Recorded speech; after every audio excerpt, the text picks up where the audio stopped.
Hi எல்லாருக்கும் வணக்கம். நம்ம தீபிகா படுகோன் முதல் முறையாக அவங்களோட க்யூட் லிட்டில் பேபி பம்பை இந்த உலகத்துக்கு காமிச்சிருக்காங்க.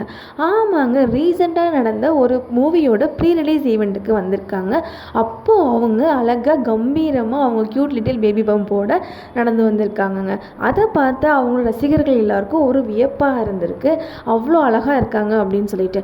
தீபிகா படுகோன் அவங்க ப்ரெக்னென்சி ஆன நாள்லேருந்து இப்போ வரைக்கும் அவங்களோட பேபி பம்பை யாருக்குமே காமிக்கலை. அப்படி ஒரு சீக்ரெட்டாக தான் வச்சுட்டு இருந்தாங்க. அந்த நிலையில் இப்போ அவங்க இப்படி நேராக வந்திருக்கிறது எல்லாருக்கும் ஒரு ஷாக்காக தாங்க இருக்குது. ஆனால் அவங்க என்ன தான் அப்படி வந்தாலும் நம்ம மக்கள் ஏதாவது ஒன்று சொல்லிகிட்டே தான் இருப்பாங்க இல்லையா? அப்படி தாங்க இப்போ என்ன பேசுகிறாங்க அப்படின்னா, அதில் அந்த பேபி பம்ப் வந்துட்டு உண்மை கிடையாது, அது வந்துட்டு பார்த்திங்கன்னா பெல்ட்டால் அந்த மாதிரி வச்சுருக்காங்க அப்படின்ற மாதிரி தாங்க நிறைய கான்ட்ரவர்சி வந்துட்டுருக்கு. இந்த உலகம் என்ன பண்ணாலும் ஏதாவது சொல்லிகிட்டே தான் இருக்கு. அதை நம்ம தீபிகா படுகோன் காதில் வாங்குற மட்டும் இல்லைங்க. ஏன்னா அவங்க எப்போவுமே சேம்னா அவ்வளோ அழகாக அந்த பேபி பம்போட வந்துட்டுருக்காங்க. நமக்கு எல்லாருமே அவங்க ரசிகர்கள் எல்லாமே பார்த்திங்கன்னா எப்போ அவங்களுக்கு க்யூட் பேபி வரும் அப்படின்ற மாதிரி ஆவலுடன் எதிர்பார்த்துட்ருக்கோம். அவங்க சீக்கிரமாக நல்லபடியாக கொண்டு எடுக்கணும்னு சொல்லிட்டு நம்ம எல்லாருமே வெயிட் பண்ணி பார்க்கலாம். அவங்க இப்போ அந்த மூவி ப்ரமோஷன்ஸில் ஈவெண்ட்டில் என்ன பண்ணுறாங்கன்றதை பாருங்கள்.